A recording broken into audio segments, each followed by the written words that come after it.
Hello दोस्तों, कैसे हैं आप सब। स्वागत है आपका आपके अपने यूट्यूब चैनल समीक्षार में, जिसमें मैं आज आपको बताने वाली हूँ संघ लोक सेवा आयोग से संबंधित अखिल भारतीय सेवा के बारे में। दोस्तों, हमने पिछली बार संघ लोक सेवा आयोग की पृष्ठभूमि, ऐतिहासिक पृष्ठभूमि को जाना था डिटेल्स में। तो चलिए हम अब अखिल भारतीय सेवा के बारे में जान लेते हैं कि अखिल भारतीय सेवा है क्या।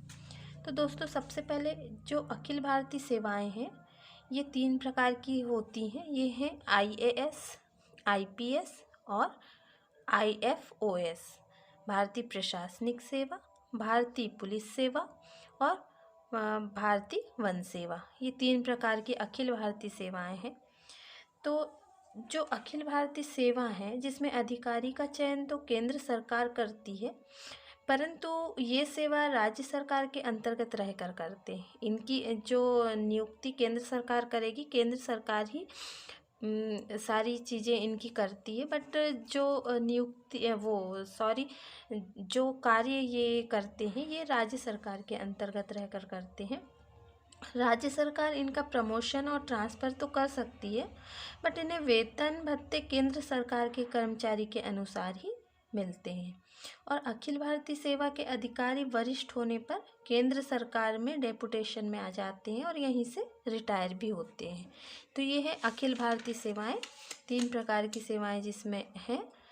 अब हम जान लेते हैं कि सिविल सेवा परीक्षा की शुरुआत की अगर हम बात करें, जो इनकी भर्तियां होती हैं IAS, IPS और IFOS की, तो जो सिविल सेवा परीक्षा जो होती है, तो इसकी शुरुआत की अगर हम बात करें तो अंग्रेज़ों ने 1854 में भारत में सिविल सेवा परीक्षा की शुरुआत की थी।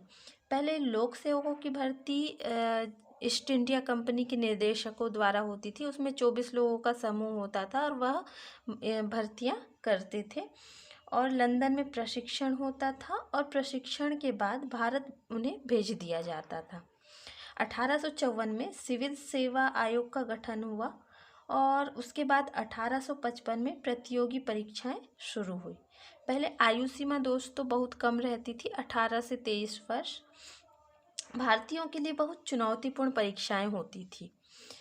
1854 में मैकाले समिति ने प्रतियोगी परीक्षा द्वारा नियुक्ति की सिफारिश की थी। 1854 में और 1855 में प्रतियोगी परीक्षाएं होना शुरू हुई थी। किसने की थी? मैकाले समिति ने प्रतियोगी परीक्षा के लिए सिफारिश की थी। अब दोस्तों, ये भी जान लेते हैं हम कि भारतीय पुलिस सिविल सेवा के लिए चुने जाने वाले प्रथम भारतीय कौन थे। तो वे थे सत्येंद्र नाथ टैगोर। चलिए हम देख लेते हैं थोड़ा इसके फैक्ट। तो दोस्तों, सिविल सेवा का जनक कौन कहलाता है, ये इम्पॉर्टेंट फैक्ट है, इन्हें बहुत अच्छे से आप लोग याद रखिएगा। तो लॉर्ड कॉर्नवालिस जो सिविल सेवा के जनक कहे जाते हैं। मैकाले समिति 1854 में आई थी और प्रतियोगी परीक्षा की सिफारिश की थी। प्रतियोगी परीक्षा द्वारा नियुक्ति की इसने मैकाले समिति ने सिफारिश की थी। अब इसके बाद ये जो 1855 उम्र 18 से होना चाहिए और अधिकतम 23 वर्ष उम्र होना चाहिए। सिविल सेवा परीक्षा का आरंभ कहाँ से हुआ? लंदन में हुआ, है ना। सबसे पहले सिविल सेवा कहाँ पर हुई थी? तो ये हुई थी लंदन में। अब सिविल सेवा पास करने वाले प्रथम भारतीय कौन थे? तो सिविल सेवा पास करने वाले प्रथम भारतीय थे जिन्होंने बहुत स्ट्रगल किया था, वे थे सत्येंद्र नाथ टैगोर। रविंद्रनाथ टैगोर के बड़े भाई, जिन्हें आप जानते ही हैं रविंद्रनाथ टैगोर को, उनके बड़े भाई सत्येंद्र नाथ टैगोर थे जिन्होंने सिविल सेवा परीक्षा पास की थी और ये पहले भारतीय थे। इनके बारे में थोड़ा सा मैं आपको बता दूं।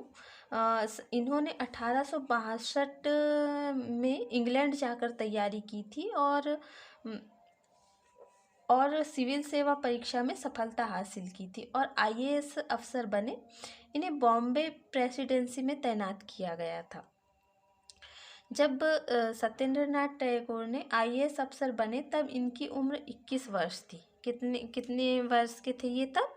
ये 21 वर्ष के थे जब इन्होंने जब ये आईएएस अफसर बने थे।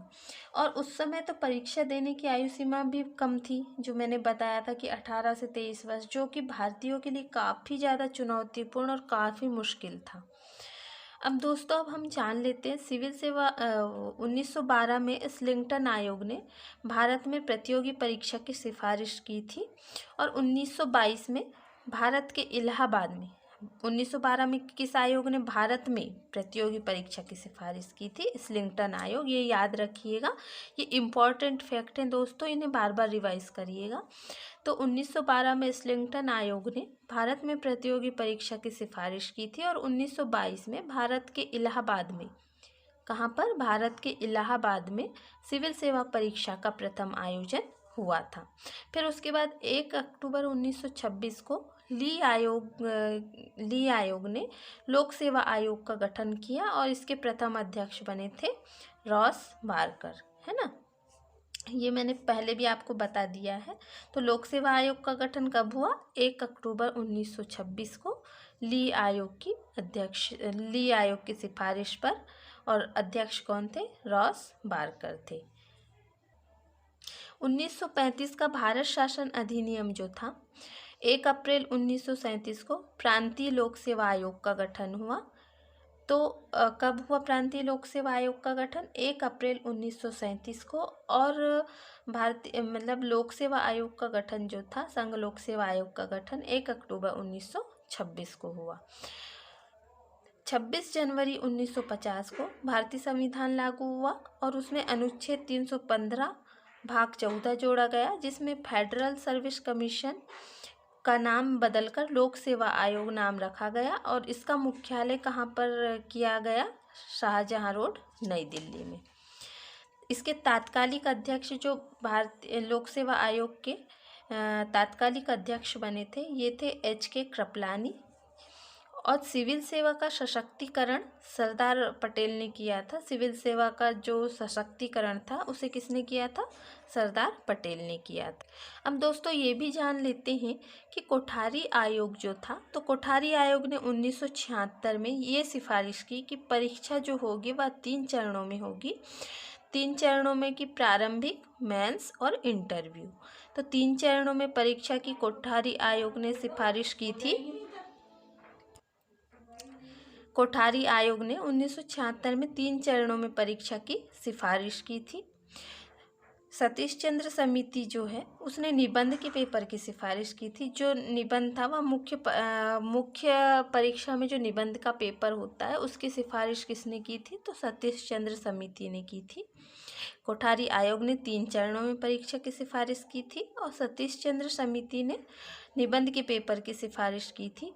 होता समिति ने प्रारंभिक परीक्षा में एप्टीट्यूड पेपर की सिफारिश की थी। जो प्रारंभिक परीक्षा में सेकंड पेपर होता है, उसमें एप्टीट्यूड पेपर की सिफारिश किसने की थी? तो होता समिति ने की थी। दोस्तों, क्वेश्चन कहीं से भी पूछ सकता है, इसीलिए मैं एक एक चीज़ आपके लिए खोज के लेकर आ रही हूँ, बिल्कुल फुल डिटेल्स आपको दे रही हूँ। दोस्तों, अगर मेरा वीडियो आपको पसंद आता है तो आप ज़रूर इसे शेयर कीजिए, ताकि और भी लोग अधिक से अधिक जानकारी प्राप्त कर पाएँ। अब हम देख लेते हैं अखिल भारतीय सेवाओं के बारे में। तो सबसे पहले हम देख लेते हैं आईएएस के बारे में। तो आईएएस जो है, भारतीय प्रशासनिक सेवा जो है, तो इसके जनक कहलाते हैं चार्ल्स कॉर्नवालिस। इन्होंने इसे आधुनिक और तर्कसंगत बनाया था, इसलिए इन्हें प्रशासनिक सेवा का जनक कहा जाता है। हाँ, हालांकि इसकी नींव जो थी, वॉरेन हेस्टिंग्स ने रखी थी। प्रथम आईएएस जो मैंने बता दिया आपको कि सत्येंद्रनाथ टैगोर थे। इसके बाद हम देख लेते हैं इसका ये किस मंत्रालय के अंतर्गत आता है। तो ये आता है आईएएस कार्मिक मंत्रालय के अंतर्गत। और प्रशिक्षण इसका जो दिया जाता है, ये दिया जाता है लाल बहादुर शास्त्री प्रशासनिक अकादमी, मंसूरी, उत्तराखंड में। तो प्रशिक्षण स्थल याद रखिएगा, कहाँ पर इनका प्रशिक्षण होता है ये आईएएस का? तो लाल बहादुर शास्त्री प्रशासनिक अकादमी, मसूरी, उत्तराखंड में इसका प्रशिक्षण होता है। सेवाएं जो है, राज्य एवं केंद्र दोनों जगह ये अपनी सेवाएं देते हैं आईएएस। और पदोन्नति जो है, राज्य में विभागीय सचिव और केंद्रों में कैबिनेट सचिव के स्तर पर इनकी पदोन्नति होती है। अब दोस्तों हम जान लेते हैं कि आईपीएस के बारे में, कि आईपीएस जो है, आईपीएस की भी शुरुआत जो है लॉर्ड कॉर्नवालिस ने की थी भारतीय पुलिस सेवा की, और ये कार्य करते हैं केंद्रीय गृह मंत्रालय के तहत। प्रशिक्षण केंद्र जो इसका है आईपीएस का, भारतीय पुलिस सेवा का प्रशिक्षण केंद्र है सरदार वल्लभ भाई पटेल पुलिस अकादमी, हैदराबाद, तेलंगाना में। तो प्रशिक्षण केंद्र कहाँ है? सरदार वल्लभ भाई पटेल पुलिस अकादमी, हैदराबाद, तेलंगाना में। एक चीज़ और बता देती हूँ दोस्तों मैं आपको, जो कि काफ़ी इम्पॉर्टेंट है। लाल बहादुर शास्त्री पुरस्कार जो है, लाल बहादुर शास्त्री पुरस्कार दिया जाता है प्रशासनिक प्रबंधन के क्षेत्र में, ये याद रखिएगा। 2021 में डॉक्टर रणदीप गुलेरिया को यह दिया गया था, जो एम्स के निदेशक थे। तो लाल बहादुर शास्त्री पुरस्कार प्रशासनिक प्रबंधन के क्षेत्र में दिया जाता है, और 2021 में इसे डॉक्टर रणदीप गुलेरिया एम्स के निदेशक को दिया गया था। इसमें राशि दी जाती है 5 लाख रुपए। अब हम जान लेते हैं IFOS के बारे में, भारतीय वन सेवा के बारे में, जो कि अखिल भारतीय सेवा का ही एक प्रकार है। तो यह कार्य करते हैं वन मंत्रालय के अंतर्गत, और इसकी स्थापना जो हुई थी ये 1966 में हुई थी, अखिल भारतीय सेवा अधिनियम 1951 के तहत। प्रशिक्षण केंद्र इसका जो है, प्रशिक्षण केंद्र है इंदिरा गांधी राष्ट्रीय वन अकादमी, देहरादून, उत्तराखंड में। पदोन्नति वन महानिदेशक के अंतर्गत इनकी पदोन्नति होती है दोस्तों।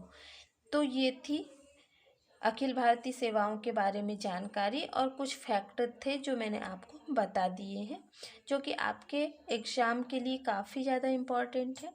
दोस्तों, अगर मेरा वीडियो आपको पसंद आता है तो ज़रूर लाइक एवं सब्सक्राइब करें, और मुझे कमेंट भी करें, ताकि मैं आपके कमेंट को देख पाऊँ, जिससे मेरा उत्साह और बढ़ेगा, और मैं अच्छे से अच्छे वीडियो आपके लिए लाने की कोशिश करूँगी। तो दोस्तों, आज के लिए बस इतना ही। जय हिंद, जय भारत, बेस्ट ऑफ लक।